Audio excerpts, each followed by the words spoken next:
aware that this is live and recording for people who access in many, many different ways. But we're thrilled to have those of you who are in the room, already here in the room with us. We're going to start with a nigun before we launch into our first session here. Hi, hi, hi, hi, hi, hi. Hiri rai rai rai rai rai rai. Hiri rai rai rai rai rai rai.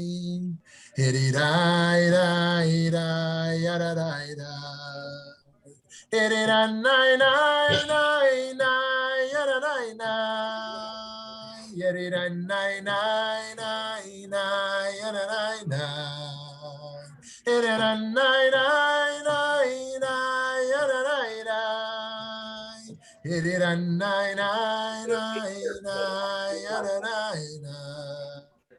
Well, that's your live picture, isn't it? That's one of my favorite new nigunim, and it's from Nava Tehillah. You can access it from Nava Tehillah. If you don't mind putting yourself on mute, there we go, great, thank you so much. Thank you for joining us, before we start, we have a little poll. We're going to pop up a little poll here to get some ideas flowing here. Okay, do you debate? Number 1, I debate fiercely and consistently.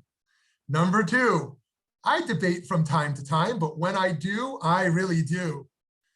Number 3, I argue a little, but I try to avoid debating whenever possible. Number 4, I love watching others debate, but I'm the opposite of a debater. And lastly, I dislike everything about debates. Okay, so let's cast our vote here. I see 4 of you already have. This is great. I can see it as it comes in. 9 of you have already. We're waiting for 2 more. 1 more, if you want to cast your vote, whoever's the last person here. There we go. We got them all. End the polling. Share the results. Okay, 18% of you debate fiercely and consistently. I'd love to know who you are. I don't want to cross your path. 45% of you debate from time to time, but when you do, you really do. 27% of you argue a little bit, but try to avoid debating when possible. And 9% of you, i.e. one of you right now, love watching others debate, but am the opposite of a debater. And then thankfully, none of you dislike everything about debates because you might be in the wrong class here. So thank you for joining us. And I see more friends are trickling in here. So thank you and welcome. Let me share a little bit about what we're going to be doing here over the coming 40 weeks, what we're going to be doing together. My premise is that there has been a distortion. There has been a distortion of Jewish intellectual history. And it's been distorted both by the Orthodox denomination and by liberal denominations. And I'll be curious if you agree with my assessment here. But the distortion by the Orthodox denomination is that Jewish law, halakha, represents the highest ideals. It represents how people should ultimately think and live. That law is the guide, primarily.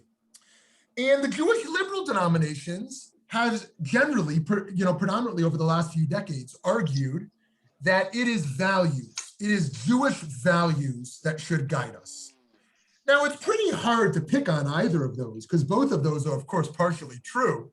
It would be hard to think of Judaism as a tradition without having rules and laws. Think of the 10 commandments. Like, what are those if not rules and laws, right?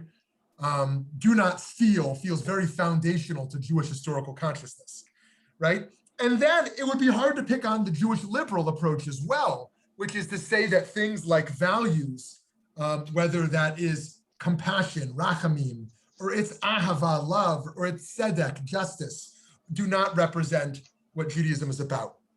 And yet, what I want to argue over this series is that Jews historically think in dialectical tensions. Dialectical tensions between laws and values, between values and values. That we don't think merely in black and whites. Here's a law, end of conversation. Here's a value, end of conversation. But rather, there's a deep complexity to ideas that means that it is always in dialogue, laws with laws, values with values, and different people with different people.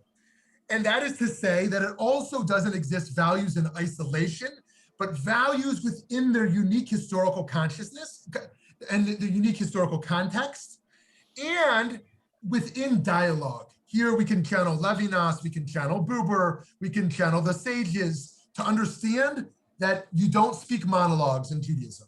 We speak in dialogue.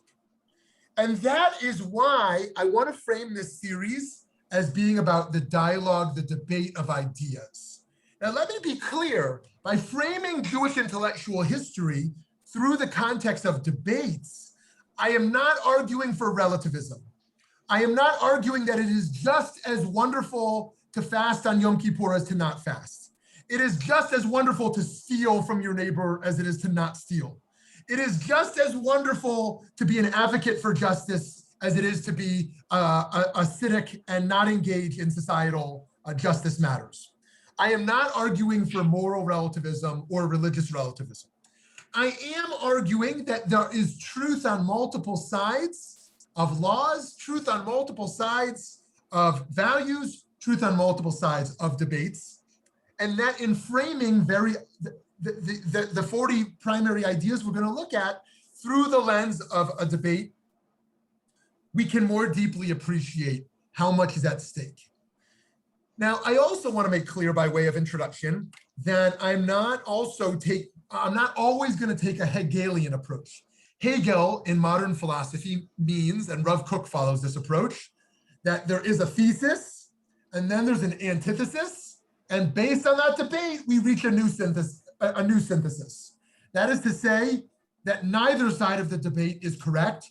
Only the higher truth that emerges from the debate is actually true. I think that is not, the person who just raised their hand, was that an accident? Accident, okay. So I think sometimes that is true, that through a debate, we reach a higher truth. I think more times than not, that's true. However, other times, I think one side of the debate is right, and the other side is wrong. But that is still to say there is value from learning from the other side and to making space in a pluralistic community for the other side. Okay, so that is my brief introduction. Let me take questions or thoughts on that framework before we actually dive into our first debate here. Feel free to unmute yourself. Do you have questions or thoughts about our process and our learning? David. I am reminded of Justice Learned Hand, who said, freedom does not lie in our Constitution or in our laws. Freedom lies in the hearts of men and women in our society. And I also go by the saying that the laws are a map of the territory. They are not the territory. In other words, the laws are our meaning society's best guess as to how to live a fair and just life. But that's what they are. They're a best guess, and laws change over time.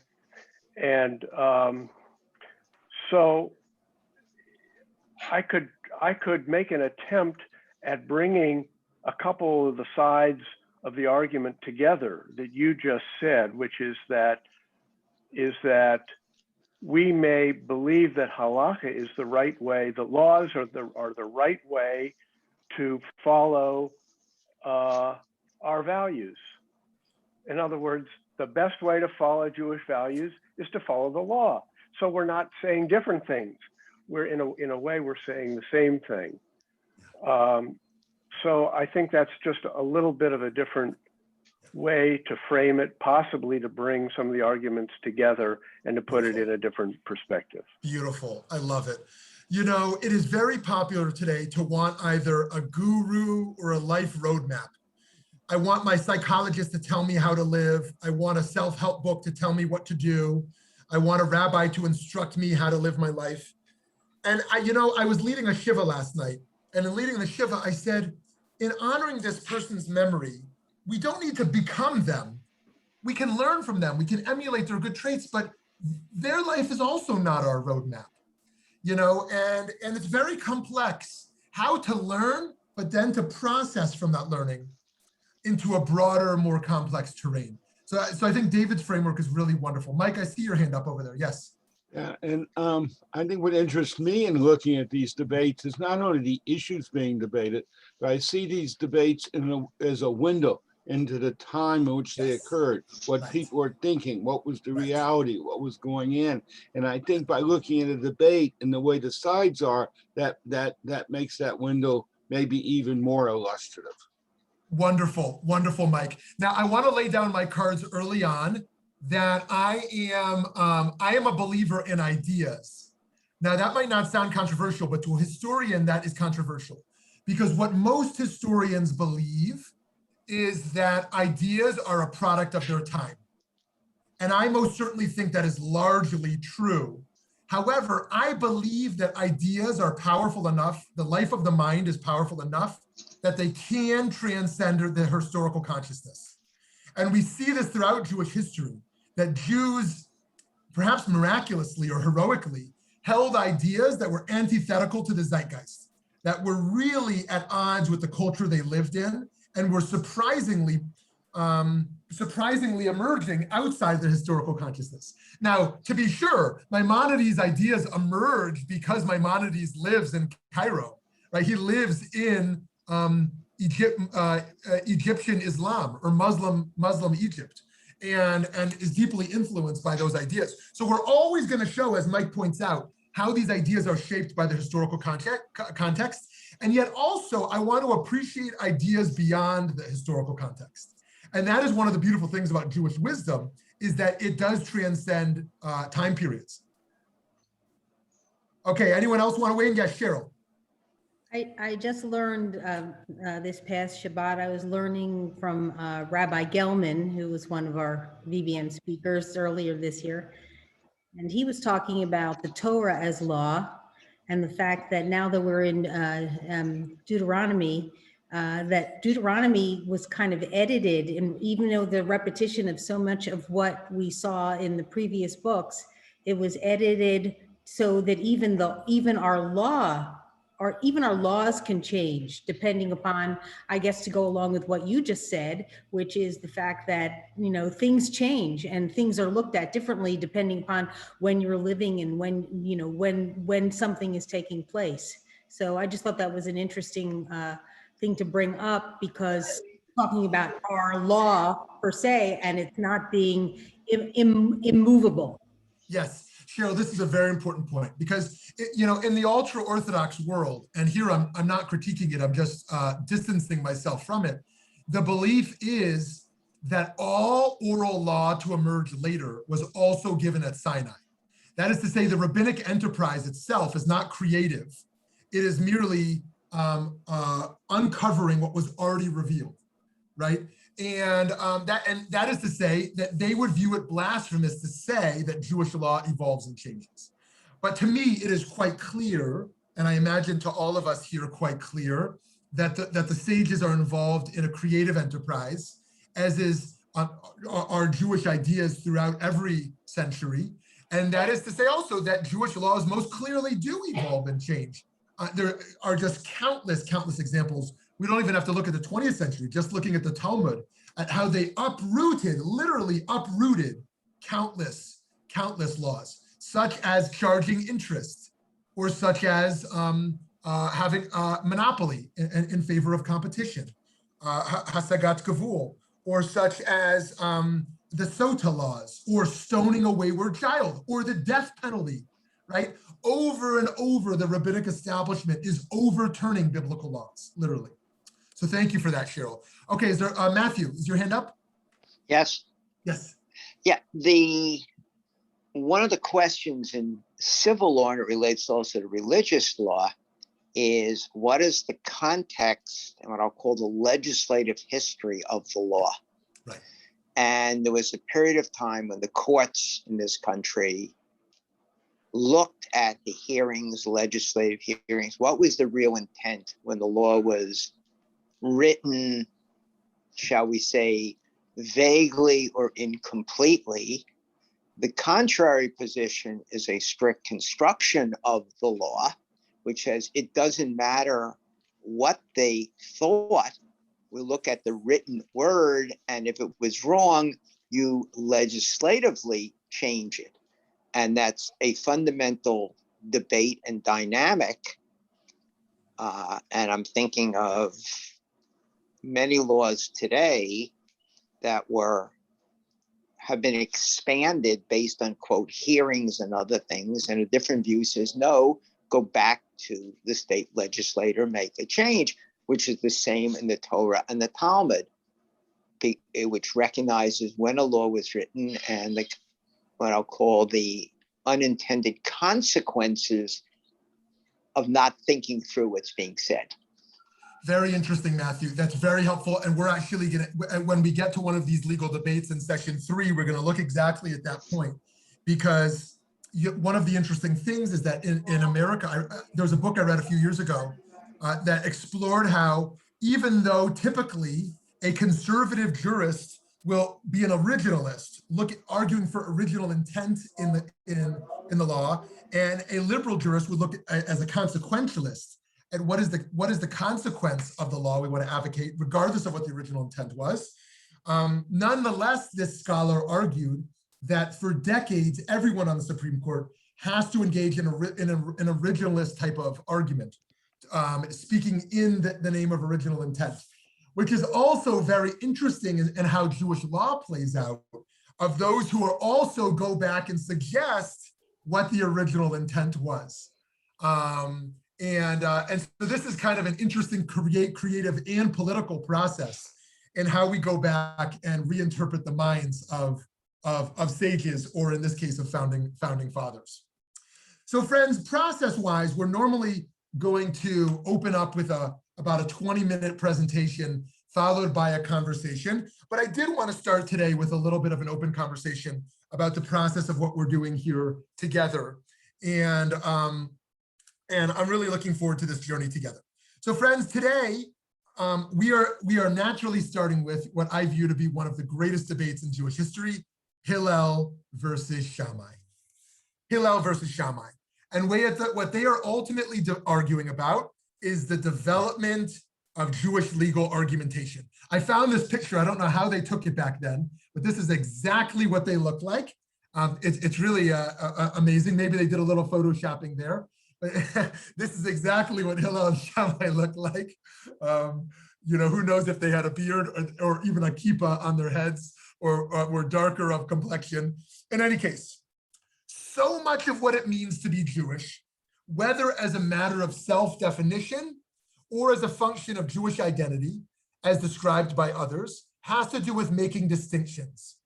We distinguish between day and night, between holy and profane, between the permitted and the prohibited. We're helped along in the process of making distinctions when we engage in dialogue and debate using tools that were developed by Socrates and his students in an era also marked by the very beginnings of the Rabbinic Judaism, from which today's Jewish thought and practice developed. And dialogical interaction is particularly emblematic of the rabbinic approach to decision-making and to thought development, exemplified by the rabbis whose ideas were memorialized in the Talmud. When we think about the process of Talmudic argumentation, we naturally start with Hillel and Shammai. They were towering figures of the Mishnah who helped to create Judaism as it is recognizable to us today. By the way, just a reminder that a rabbi of the Mishnah is called a Tana, which is Aramaic for teacher. Hillel and Shammai thus were Tanaim, and they lived at the end of the last century BCE, and the beginning of the first century CE. They were towering figures of the Mishnah who helped create the Judaism that is recognizable to us today. Literally, they invented Judaism, right? There was a priestly model that predates Judaism, but Judaism as a religion today is invented by the sages, building off a biblical model building off a priestly model, a monarch model, into a rabbinic model that would be recognizable to us today. They helped set the stage for the Jewish people to transition from an ethnic group that followed a temple-based and priest-oriented religion to a more complexly defined group that adhered to a sage-based Talmudic legal tradition. It was a bumpy path. Not only were these two rabbinic figures often in strong disagreement with one another, but their students also sharply differed on issues of law, ethics, theology, and ritual practice. So how bad did it get? How bad did these debates get? This comes from the Babylonian Talmud, Sanhedrin 88b. Rabbi Yossi said, originally, there were not many disputes because the Sanhedrin of 71, the court of 71 members, was located in the temple, and there were two lesser courts of 23 at the entrance to the temple. There were also courts of 23 located in all the cities, right? A very complex legal system and judicial system. There's not a legislative system, there's a judicial system, which is very interesting. When a question arose, it went through the court system until the highest court, if needed. However, with the increase in the students of Hillel and Shammai, who had not served their teachers adequately, unresolved disputes increased, and here's the key line, the Torah became like two Torot, right? Judaism was divided. There was not one Torah anymore that they were debating within one Torah. It was two different enterprises. This is what people would talk about in America today, right? Are we one country? This is what people would ask about Judaism. Are we one people? Is a liberal American Jew of the same religion as a Belzer Chassid in Yerushalayim? Do they view themselves as a part of the same enterprise? It's a big question. Okay, let's keep going. The Jewish people were divided on so many fronts, and yet now here too, on the development of Jewish law, they were harshly divided as well. Even though both sides are typically recorded in the Talmud, we end up almost always following the approach of Beit Hillel over Beit Shammai. Why is that? Here we see why we favor Hillel over Shammai, as explained in the Babylonian Talmud, Eruvin 13b. Very famous passage here. Rabbi Abba stated in the name of Shmuel, for 3 years there was a dispute between Beit Shammai and Beit Hillel. The former asserting the halakha is in agreement with our views, and the latter contending the halakha, the law, is in agreement with our views. Then a bat kol, a voice of God, issued announcing the utterances of both are the words of the living God, but the halakha is in agreement with the rulings of Beit Hillel. Since, however, both are the words of the living God, what was it that entitled Beit Hillel to have the halakha fixed in agreement with their rulings?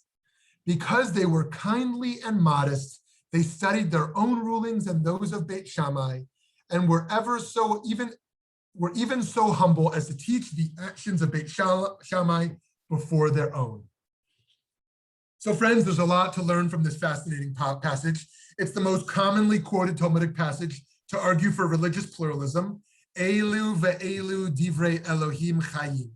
These words and these words, opposing, contradictory, are both the words of the living God, which is, by the way, a fascinating way to describe divinity as living.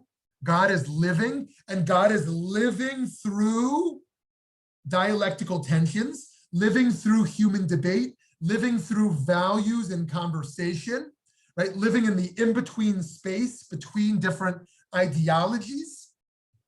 And yet, why does Beit Hillel win out?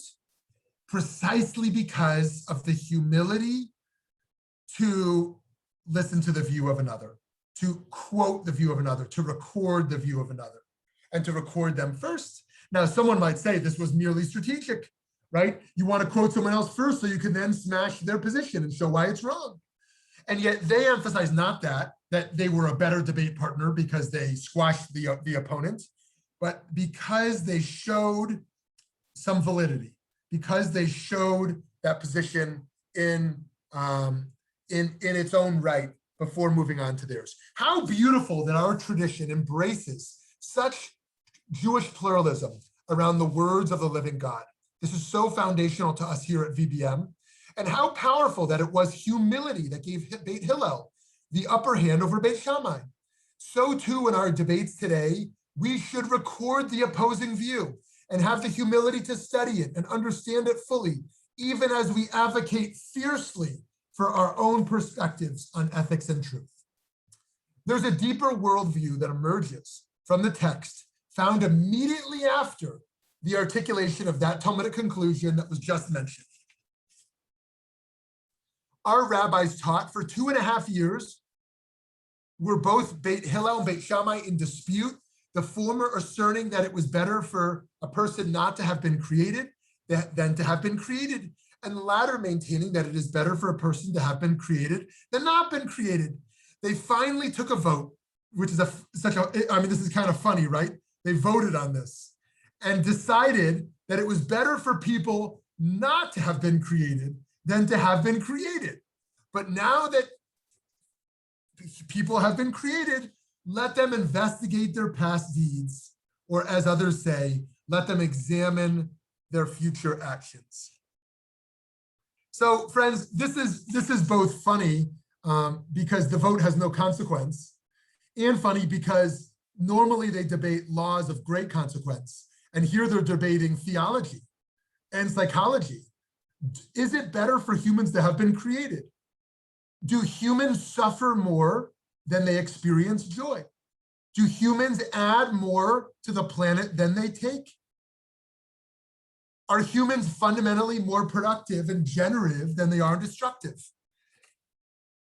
And their conclusion is, no, the human enterprise is bad, right? Humans must suffer more, if that's what they're debating, or be more destructive than productive, or be more selfish than altruistic. Okay, but what can we do about it? Humans are here, right? We're not going to destroy the planet. And so now that humans are here, unfortunately, let's now be introspective and try to become better humans, right? What an amazing debate. Yes, Michael, better for who? Better for whom, right? Is it better for me? It's better that I exist, I think, right? But is it better that someone else exists? For Americans, is it better that Saudi Arabia exists? For Saudi Arabia, is it better that America exists, right? For Democrats, is it better that Republicans exist? And for Orthodox Jews in Israel, is it better that the Chiloni, the secular, exists? Right? So people aren't so sure, right? It's good that I exist, my family exists, but who else do I want to exist, right? What a fascinating debate. And this is fascinating, again, because Beit Hillel and Beit Shammai are not debating law, but theology. And this is quite the anomaly. And yet, the placement of this debate after celebrating the authority of Hillel over Shammai because of humility seems to paint a broader picture. Perhaps another dimension of the favored worldview is highlighted here. Is Shammai a pessimist? Even cynical, perhaps? Is Hillel an optimist? Even hopeful, perhaps? Hillel seems to believe that the human condition has more blessings than curses. Does Shammai indeed believe the opposite? Perhaps Jewish law must be cultivated by those who seek progress, focus on blessings, and have some degree of hopeful optimism built into their philosophy. Along a very similar thread, Beit Shammai and Beit Hillel would light their Hanukkah menorahs differently. Remember this debate? Beit Shammai would start with 8 candles on the first night and light 1 less each night, based on the idea that sometimes the sacrifices decreased over time rather than increased. But Beit Hillel felt that we should only increase light in the world and ascend in holiness, thus starting with 1 candle the first night and adding 1 candle each night, which of course is our practice today. This too could also reflect a philosophy of progress, a philosophy of hope. Another possible reason why Hillel was chosen over Shammai may be due to their more inclusive approach. If God realized that the world needed to be sustained more by mercy than judgment, then shouldn't humans in general, and judges in particular, follow the same approach? Here is one episode, a long episode, amidst many others in the Talmudic section, discussing how Shammai and Hillel relate so differently to conversion candidates. This is one of my favorites. This is not the most famous one, which it comes a little bit earlier in Masechet Shabbat, in the Talmudic tractate of Shabbat. Nonetheless, this is amazing. There was another incident, because they quote many incidences here, involving one Gentile who was passing behind the study hall and heard the voice of a teacher who was teaching Torah to his students and saying the verse, "And these are the garments which they shall make, a breastplate and an ephod and a robe and a tunic of checkered work, a mitre and a girdle." The Gentile said, "These garments, for whom are they designated?" The student said to him, "For the high priest." The Gentile said to himself, "I will go and convert so that they will install me as the high priest." He came before Shammai and said to me, "Convert me on condition that you install me as high priest." Shammai pushed him with the builder's cubit in his hand. He came before Hillel, and Hillel converted him. Okay, I'm going to keep going, but I want to make sure you understand this so far. Okay, the potential convert said, "Convert me on condition you make me the Kohen Gadol, the high priest." Shammai said, "Get out of here. What chutzpah you have. We don't want you to be a part of the Jewish people." Right? And Hillel says, "You come closer. I'll convert you." Hillel said to him, to the convert, "Is it not the way of the world that only one who knows the protocols of royalty is appointed king? Go and learn the royal protocols by engaging in Torah study." He went and read the Bible. When he reached the verse which says, "And the common man that draws near shall be put to death." What does that mean? It means, of course, that a convert by law cannot be a Kohen. It reminds me of that famous joke you've heard of many times before. That a man comes to the rabbi and says, "Please, Rabbi, I really want to be a rabbi. I really want to be a Kohen. Make me a Kohen." And the rabbi says, "Why do you want to be a Kohen so bad?" And he says, "Because my father was a Kohen, and his father was a Kohen, and his father was a Kohen. Right? Please, I want to be a Kohen." Right? And of course, he's already a Kohen by the fact of who he was. You didn't understand? So you can only be a Kohen by being born into a Kohen family, and a convert cannot be a Kohen. And that's what Shammai understood, but by pushing him away. Right? But Hillel said, "Go learn Torah." And the man learned for himself. The convert said to Hillel, "With regard to whom is the verse speaking?" And Hillel said to him, "Even with regard to King David, the king of Israel. King David can't be a Kohen. The king of Israel doesn't have the power." The convert reasoned an a fortiori inference himself. If the Jewish people are called God's children, and due to the love that God loved them, he called them, "Israel is my son, my firstborn. And nevertheless, it is written about them, and the common man that draws near shall be put to death." A mere convert who came without merit, with nothing more than his staff and traveling bag, all the more so that this applies to him as well. And here's the closing paragraph here. The convert came before Shammai and told him that he retracts his demand to appoint him high priest, saying, "Am I at all worthy to be high priest? Is it not written in the Torah, and the common man that draws near shall be put to death?" He came before Hillel and said to him, "Hillel the patient, may blessings rest upon your head as you brought me under the wings of the divine presence, under the Shekhinah." So friends, Hillel wasn't only more lenient in regard to conversions, but in many other matters as well. For example, Shammai believed that only the most worthy students should be admitted into the Beit Midrash, the study hall, whereas Hillel took a less elitist approach.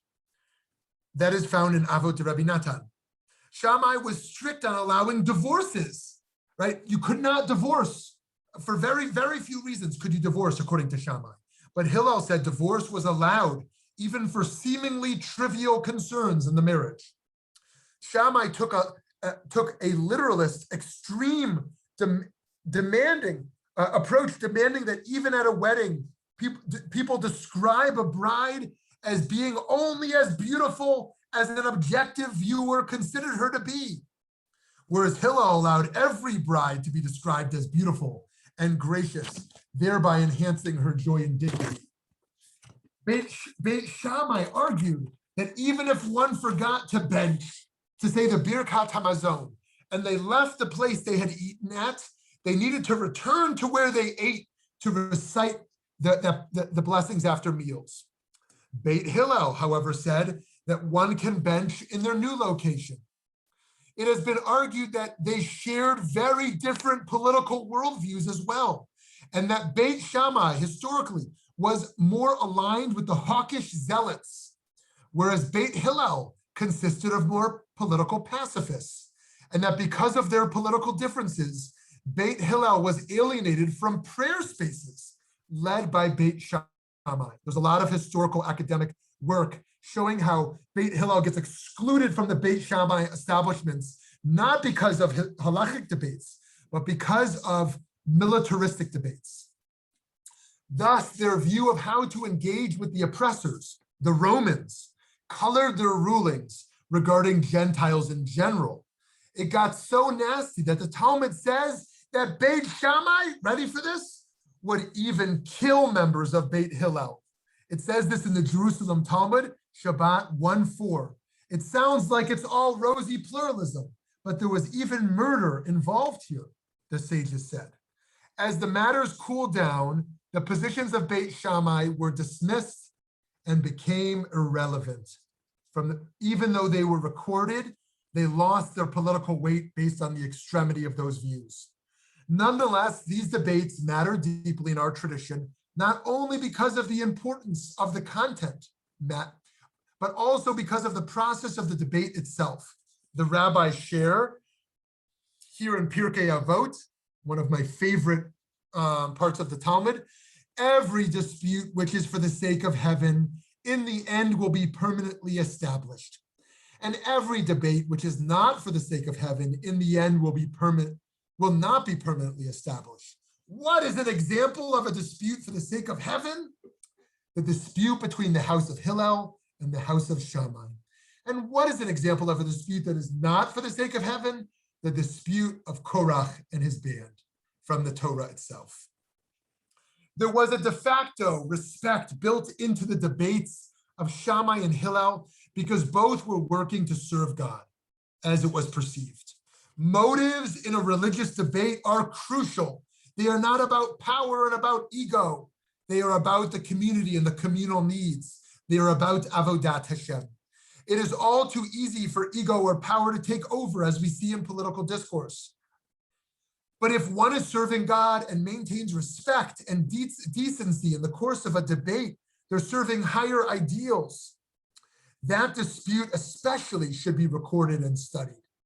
Perhaps out of a recognition that Hillel-Shammai divide was problematic in the short term, but ultimately provided the Jewish people, and indeed the world, with an example of a debate that was hard fought, but based mostly on good faith differences in outlook that contained an element of purity. A fast day was instituted because of the conflicts between those two camps. This is recorded in the Halachot Gedolot, and we no longer observe this fast day, but there was a fast day observed for a long time because of the way that this emerged. And as if to underscore the tension between the image of an unbridgeable disagreement and the importance of respect, even love, for those with whom we disagree, even with all of their disagreements, members of Beit Hillel and of Beit Shammai continued to marry one another. It says this in the Mishnah of Yavamot 1:4, that the house of Beit Hillel and of Beit Shammai would continue to marry each other, even though they were so divided. Interestingly enough, there were even rare cases of the two camps switching their respective views, teaching us the need to be flexible in our perspectives, right? Like if you go on Twitter every day, you'll see this all the time. Oh, you're right, that view I held so strongly, I now abandon. I agree with your view. You have convinced me that you are right and I am wrong. I retract the view I have fought for, right? That's what you'll see if you go on Twitter each day. people retracting their views based upon learning and listening, right? One fascinating such case involves the application of tikkun olam, repair of the world, to a question about nothing less than freeing slaves. Here's the Mishnah in Gittin. One who is half slave and half a free person, he serves his master one day and then himself one day. The words of Beit Hillel. Beit Shammai said to them, you said it right, tikantem, for his master. For himself, you didn't set it right. To marry a married servant isn't possible because half of him is free. To marry a free woman isn't possible because half of him is still slave. So would you cancel his obligation to reproduce? Let me unpack that so that makes sense. Beit Hillel says it's okay. Half free, half slave, it's okay. Let him have half of his life free, half of his life is slave. Beit Shammai says, no, he can't get married. He can't marry a slave because he's half free. He can't marry a maidservant because he's half a slave. And now you're going to bar him from Peru Urvu, being able to have children? But isn't it true that the world wasn't created except for bearing fruit and reproducing, as it says in Isaiah, not to be waste? Because did God create her, the earth? To be settled upon did God form her. Rather, because of setting right the world, mipnei tikkun olam, they said, they force his master, who must make him a free person and write a contract for him to redeem the remaining half of his value. And Beit Hillel turned to teach according to the words of Beit Shammai. Whoa, he says, you're right, I'm totally wrong, right? Beit Hillel says, I can't believe I had that view. Beit Shammai, you've convinced me. You've convinced me of tikkun olam, right? Remember, because tikkun olam is just a 20th century liberal distortion, right? No, the rabbis say tikkun olam is setting right justice. This is in the Mishnah 2,000 years ago. We as Jews need to repair the world and bring liberation to the world, and that's what's called tikkun olam. And Hillel says, you're right, I listened to your view. I listened to your view and I retract. We need to make sure that that slave is freed. That slave is freed so that he can marry and have the dignity of marriage and of freedom and of having children. Fascinating debate. Okay, I'm moving to the conclusion here and to the conversation. How often today do we debate closed-mindedly? What if we could truly be open to changing our view? So friends, now it's logical to conclude that Hillel and Shammai disagreed on everything. One might conclude they disagreed on basically everything. But Maimonides explains that that was not at all the case. He writes, here's Rambam, when two people are identical in understanding and in study and in knowledge of the principles from which they learn, there will not occur at all between them disagreement in what they learn by one of the hermeneutical principles. And if there will be disagreements, there will be few, just as we have never found disagreements between Hillel and Shammai, other than in a few laws. For their methods of study and all they would learn by one of the principles were similar to one another. And also the correct general principles, which were held by one, were held by the other. And so friends, what Maimonides is reminding us here is that Hillel and Shammai agreed on 90% of matters, but we record their debates, and so it seems like they disagree on everything. I would suggest this is true about humanity, that 99% of human beings agree that we should feed our children, we should go to work each day, we should be honest, we should live by noble ideals. And yet the world is fixated naturally on conflict and on disagreement, religious conflict, political conflict, geopolitical conflicts, economic debates, such that we can come to the conclusion that the world is vastly divided and in a mess of conflict. America is vastly divided, right? To the point that we no longer can see the common ground where we even agree and share the most common principles of human decency. So friends, to conclude, here we learn yet another important lesson from the history of Jewish debates. We should not only focus on all that we disagree on, but we should strive to see all of our commonalities as well. It may seem in America that Democrats and Republicans disagree on everything, but is that true? Is it true that Reform Jews and Orthodox Jews have nothing in common in their worldview? Do Iranians and Israelis have completely different visions on what constitutes a good life? The differences are real, but the commonalities and shared values can be built on and developed to mitigate the fallout from debates where there are disagreements. So friends, here I conclude exploring just the surface of the complexity of Beit Hillel and Beit Shammai, but hopefully giving us enough of a taste of that in order to show that our first debate is not just about Hillel and Shammai, but is ultimately about one of the most foundational periods of Jewish history, intellectual history, and the most consequential, the creation of the Talmud, the creation of Jewish law, the creation of modern Judaism, the creation of the Jewish halachic debate. And so the last thing I want to say before I open it up for conversation, and of course, not only for conversation, but also debate, it should go without saying that people should feel free and even be invited to disagree with any interpretations, is that I started here, but we are not going in historical order. We are going to go back to the book of Genesis and debates that happened over there. We are going to go forward to the 21st century and skip around for various reasons that will become more clear later. So let me pause here. I'd love to hear from some folks. Feel free to unmute yourself.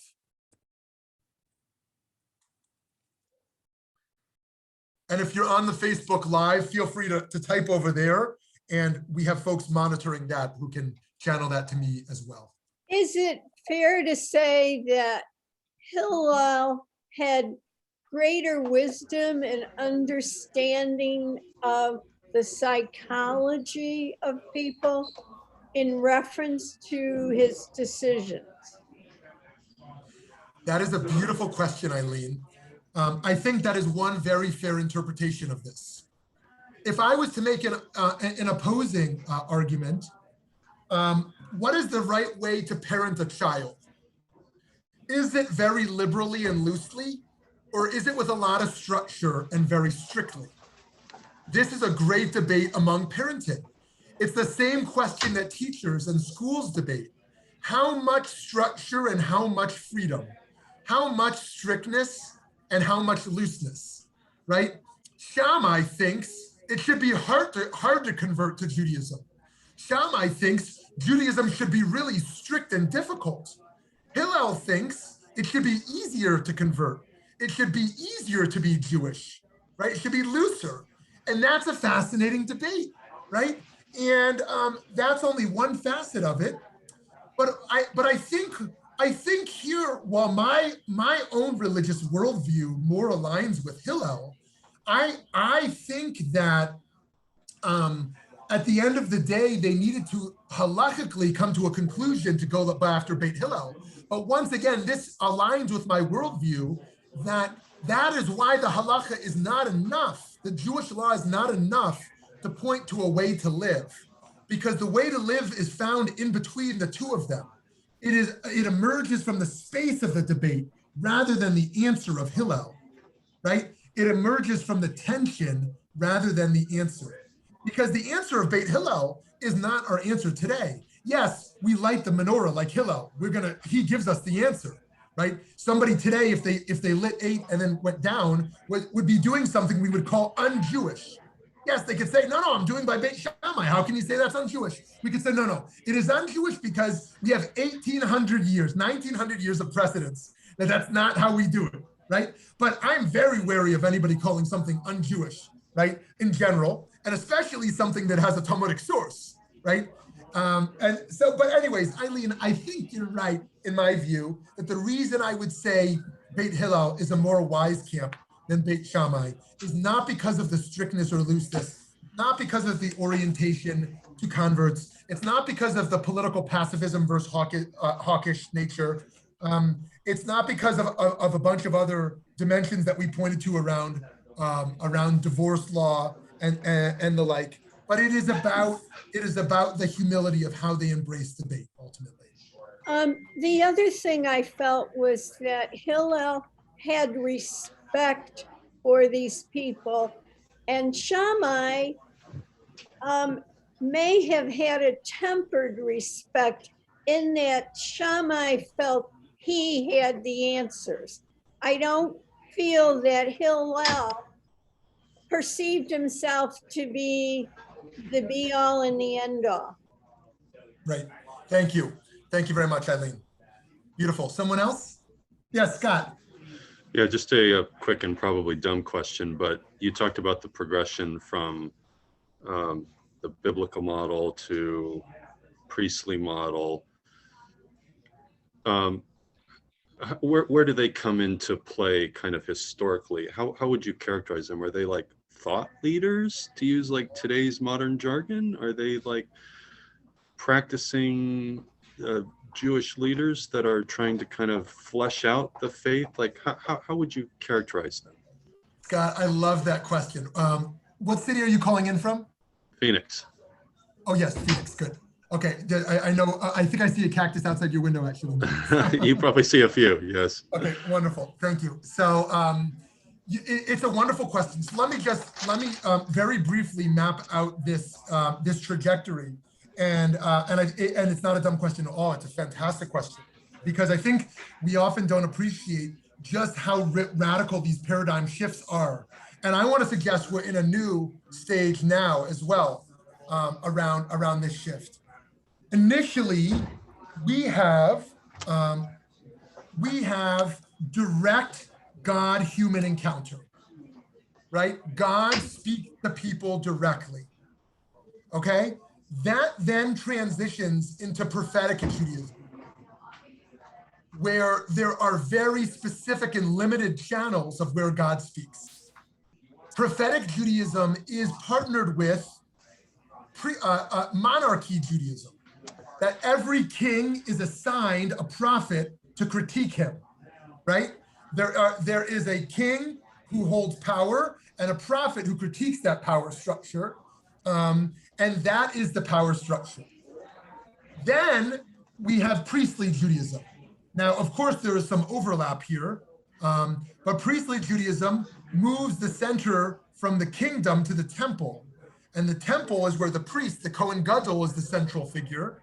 And make no doubt, let there be no doubt that in the destruction of the temple, this was not joyous for anyone. This was about a massacre. This was about a destruction. This was about dispersion. But this was also a political win for those who wanted to transition from priestly Judaism to sage Judaism. Give me Yavne was a new era. So that was now the creation of rabbinic Judaism. And today I want to argue that we're moving to a new era.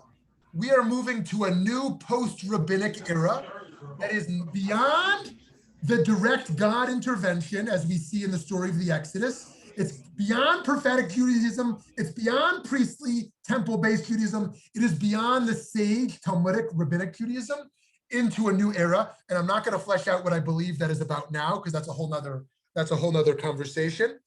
But to answer your specific question, I think there's two different ways to frame how we think of who those figures are. One is politically. These are the political establishment. These are the people who control the laws. These are the people who control the discourse. They control the taxation. They even control, in theory, life and death. They have the power of life and death. The other way to think of it as a religious construction separate from a political entity are that these are ultimately the religious arbiters of religious experience, right? These are the people you make an animal sacrifice to. These are the people who lead religious service. These are the people you go to for religious answers. This is part of the reason why I suggest the shift today, because I think the rabbinic model as authority-based is something we have largely transcended. And so there's a lot more to say about that, Scott, but I hope that can suffice for the moment. I'd love to hear from someone else. In the context of the times we're living in now, I think in understanding the issues of debate, but also what is really being debated. Is it a struggle for power and the issues being debated are used as tools in the power, or is it a true interest in developing thoughts and understanding beyond and really understanding what is underlying the debate and what's really being debated? Beautiful. I think that is so beautiful, Mike. And I think that this is one of the ways that I think is not only intellectually interesting, but also the way to heal divides. Because if we just look at conclusions of laws, the opposing side is oftentimes completely outrageous to us. But as soon as we look at the values being fought for underneath the surface, we can then see why we can still reject the conclusion, the nobility of the opposite side. And let me think if I can pick something that wouldn't be too controversial. Everything is controversial these days. Okay, let's say taxation. I'm sure we have fiscal conservatives here, and I'm sure we have fiscal liberals here. But I think if we look at the nobility of both sides of that, those who argue for a welfare state, who argue for the needs of the vulnerable, and how we have to redistribute wealth to ensure that the vulnerable who can't live off their wages have their healthcare needs met and their education met, and the needs for Social Security and all the needs that come from taxing the rich. And I'm sure we could have a noble presentation from those who truly view the redistribution of wealth as robbery, that this is stealing one's hard-earned labors, right? Of what they have worked for, that this is a violation of liberties and freedoms. If we just look at the conclusions, we can fight hard for our own side. And yet, it's hard to not see the nobility of both sides. And I think that that's also true here in what Mike is offering, what Mike is suggesting to us here, that in every debate, there is a underlying political motive, an underlying psychological dimension. There is an underlying interest that is involved. And we will see that throughout. And I think one of the things we're going to try to do, Mike, is try to unpack that without trying to play God and pretend like we know the original intent that people in debates had. Try to unpack what was ultimately at stake for them here, right? What were Hillel and Shammai really arguing about? And as I tried to show in the menorah debate, it wasn't just the legal structures that they employed, the hermeneutical principles that they invoked in order to come to their conclusions around how to light a menorah. But this is ultimately about a view of progress that they are debating. So too around conversion. This is not only political about how they view Gentiles, how they view inclusion. This is fundamental about what they think Jewish identity is about, philosophically about how they understand the barriers of exclusion and inclusion. And I think if I add one more thing, yes, please do. I think that there needs to be an underlying understanding and agreement as the debate and the issues. Is it a zero-sum game? Anything I win, you lose? Or is it a learning thing where we can both learn? And I think that has to be a conscious understanding of that sort of approach to what's being looked at for it to be productive. Amazing, amazing. Thank you for that. And I think that there are spaces in our life and in our community and in our nation where we don't strive for consensus, understandably. We operate by principle rather than by consensus. And there are other spaces where we can only reach some middle ground of unity by trying to get to that place. And we can only do that through that hard deliberation, as you said. So friends, to give us a little introduction to what's coming next week, we are jumping to the 20th century. We are jumping to the Bronx, New York, the debate of Rabbi Yitz Greenberg versus Rabbi Meir Kahane. Meir Kahane is going to have an actual debate, and we will look at some of the script on how Israeli sovereignty and Jewish power should be demonstrated in a post-Holocaust era. So it's not the natural next step from Hillel and Shammai, or is it actually the next step? I can't wait to see you next week. We will get more to the conversation earlier because there'll be less introduction. Thank you for those who are in the Zoom. Thank you for those of you who are on Facebook Live. Thank you for all of you who are on podcast and video. I can't wait for this journey with you. As always, please send feedback on ideas you have in our journey together. Have a wonderful day.